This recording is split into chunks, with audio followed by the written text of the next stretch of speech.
Welcome to Self-Powered Healing. I'm Barbara McNeely, your host and the creator of Self-Powered Healing, where we are talking about how you can unleash your innate healing ability. By the way, for this month, November, I've accepted the challenge to publish 30 podcast episodes in 30 days. It's called National Podcast Post Month, or NaPodPoMo for short. It was created by Jennifer Navarrete in 2007, and this year, 2024, is the 17th year of the challenge. Enjoy. In today's episode of Self-Powered Healing, I'm going to be talking about polyester.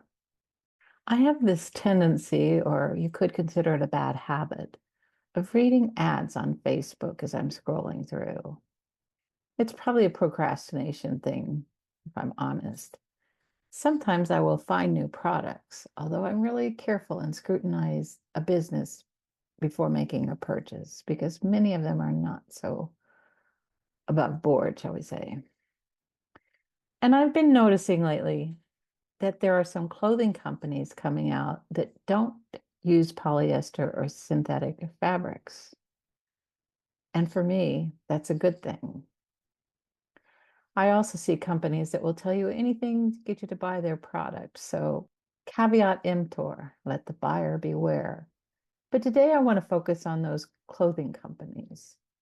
There's many ads for clothing that are made from cotton or wool or other natural fibers, and they'll talk about polyester being just another form of plastic, suggesting that polyester clothing is really toxic clothing. Well, guess what?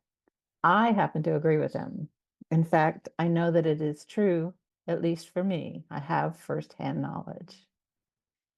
I've never been crazy about polyester because it just didn't absorb moisture. And living in South Texas, that was not the ideal, as it just made you feel warm and sticky. And to be honest, kind of gross.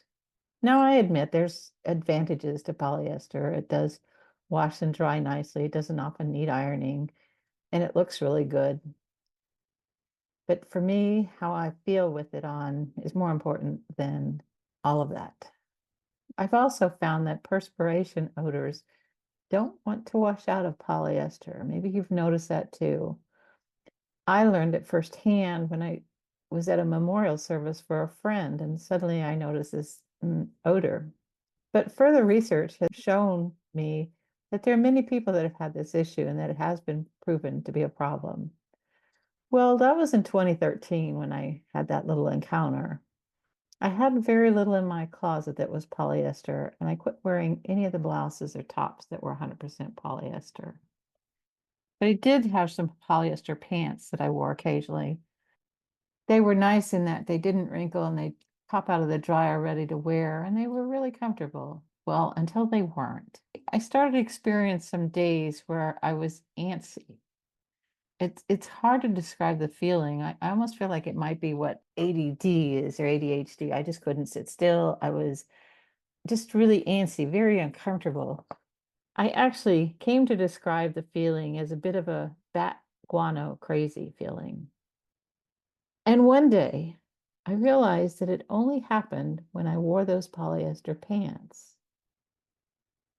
And that is why I no longer wear polyester clothing of any kind. Oh, I might have an outer jacket that's got polyester, but anything that's close to my skin is not.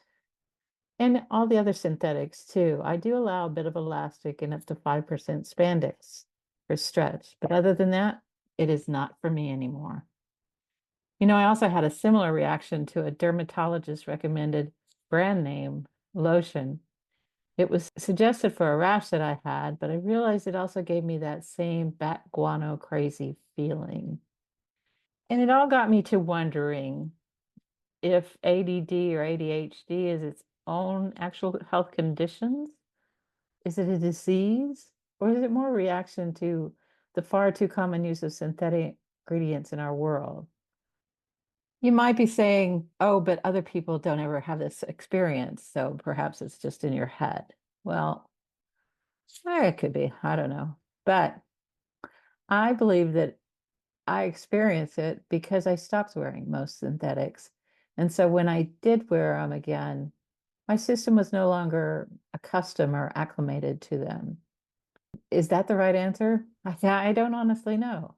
But if you ever have that ADD, ADHD feeling and are curious, try avoiding polyester for a while and see what happens. What I know for sure is polyester is plastic and it is a petroleum-based product. And prior to the 20th century, humans were not exposed to all of that much of it. Either way, I'll keep avoiding it. Thanks for listening today. If you have any comments on this episode or on the whole NaPodPoMo concept in general, you can visit this page to leave comments. selfpoweredhealing.com/November 2024. You can also find a listing and link for all November's episodes on that same page, selfpoweredhealing.com/November 2024. By the way, Self-Powered Healing is still looking for interviews with people who want to share a story of healing. Do you have a healing story? I would love to hear about it and see if maybe you could share it on our show. So if you're interested in sharing, then visit selfpoweredhealing.com/share to schedule a chat. You aren't committing at this point. You're just having a chat with me to see what your story is about. It will be confidential unless or until you decide you want to share. And if you get there and there's not a convenient time for you, send me a message because we'll always find a time. And remember this always. You are a magnificent being with powerful, innate healing abilities.